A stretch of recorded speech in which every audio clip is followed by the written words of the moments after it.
ఎంతోమంది పోతున్నారు, అవకాశవాదంతో వాళ్ళని ప్రోత్సహించారంటే ఎంతోమంది పేరు చెప్పలేదు కదా కేటీఆర్ గారు. ఒకే ఒక్క పేరును ఉద్ధరించి మాట్లాడినంటే అది వరంగల్కి సంబంధించిన కడియం సేర్ కదా. అంటే కడియం సేర్ దగ్గర కేసీఆర్ పంపిన డబ్బులు ఉన్నాయి, ముఖ్యమంత్రి హోదాలో బ్రోకరిజం చేసి సంపాదిస్తున్న రేవంత్ రెడ్డి దగ్గర కూడా డబ్బులు ఉన్నాయి. ఇప్పటికే 100 కోట్ల రూపాయలు పెట్టైనా గెలిపించుకోవాలి కూతురునని చెప్పి ప్రచారం జరుగుతుంది. ఒక్కొక్క ఓటుకు 5,000 ఇచ్చేయని సరే తన కూతురుని గెలిపించుకుంటామని చెప్పి అంటున్నారు. ఎందుకంటే 2 రకాల డబ్బులు వచ్చినాయి. బహుశా ఏ పార్టీ అభ్యర్థికైనా ఆ పార్టీ డబ్బులు కొంత వస్తాయని అంటారు, కానీ కడియం సేర్కి మాత్రం 2 రకాల డబ్బులు వచ్చినాయి. ఎందుకంటే 2 టికెట్లు తెచ్చుకున్న మహానీయుడు అతను. వరంగల్ పరువు ప్రతిష్టలు చాలా ప్రపంచ స్థాయిలో చాలా గొప్పగా పెంచిండు అతను. రేవంత్ రెడ్డి గారి మాటల ప్రకారమే ఎస్సీ కాకపోయినా తను 40 ఏళ్ళుగా ఎస్సీలకు రావాల్సిన అవకాశాలు అనుభవించాడు. ఇప్పుడు మళ్ళీ తన కూతురుకు మరో 40 ఏళ్ళు రాజకీయ జీవితం ఇవ్వడం కోసం 100 కోట్ల రూపాయలు ఖర్చు పెట్టడానికైనా సిద్ధపడుతున్నారని ప్రచారం జరుగుతుంది.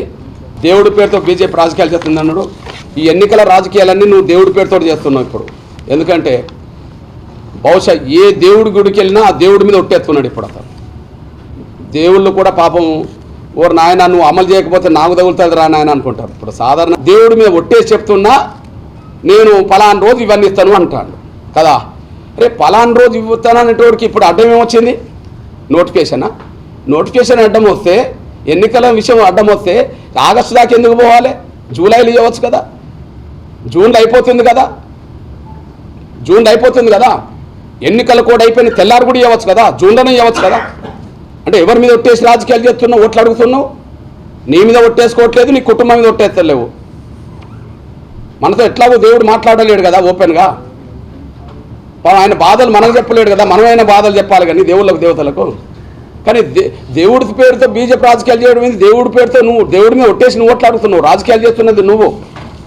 వరంగల్ అభివృద్ధి నా బాధ్యత ఈమెను గెలుపుతుంటాను. సరే వరంగల్ అభివృద్ధికి కేంద్రం ఖర్చు పెట్టాలంటే ఇక్కడ బీజేపీ ఎంపీ ఉండాలన్నా, కాంగ్రెస్ ఎంపీ ఉండాలన్నా?